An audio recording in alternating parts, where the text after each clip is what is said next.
Hi everybody, Jamie Harnish, Toronto Real Estate Navigator with Bosley Real Estate. I have a great behind the scenes story that I wanted to share with you today. So this happened to a colleague of mine and their seller.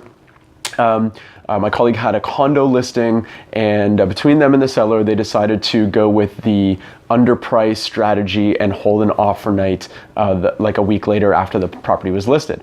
And on offer night, there are 17 offers, all of them being presented via email because that was the instruction.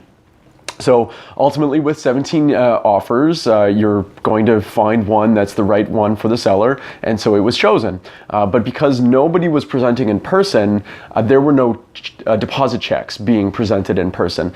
Many of the realtors were taking pictures of the checks and kind of sending them to my colleague to let them know that they had one in play, had one available and ready to deliver, but obviously wasn't physically there to hand over after the agreement was signed.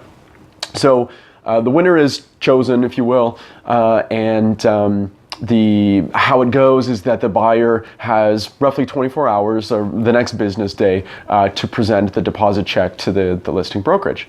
So the next morning, the morning after the offer night, the realtor representing the buyer gives my colleague a call, says the check's not coming. Buyer is getting cold feet or has got cold feet, and they're having second thoughts, and they're pulling the plug on the deal, which is not exactly kosher, if you will, but it is what it is. So there's obviously a little bit of freak out time there.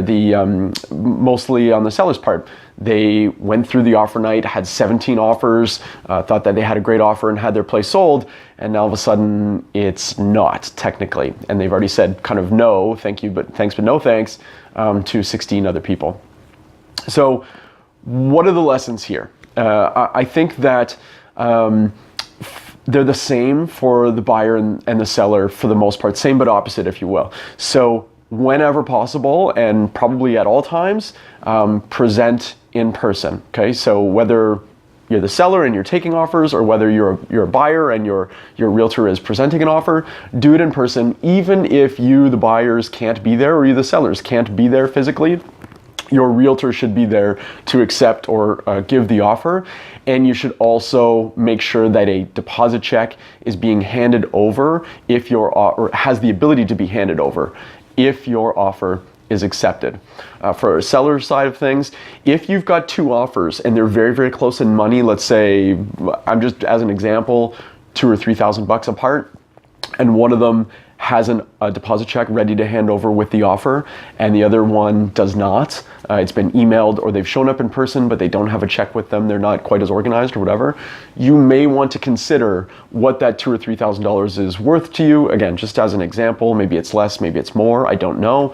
But you may want to consider the value, the inherent value between those two different offers when one has a check ready to hand over, that's your leverage as a seller, versus the one that does not. Now, for those of you who are wondering how things played out, my colleague, total pro, was able to pull things back together the next day with a different buyer, so that original buyer wasn't bringing the check, they did not come back, but was able to go back to one of those 16 and get a new offer that the seller was very happy with back on the table, and everything's sold and fine, and everybody's happy. But I hope you enjoyed the story time.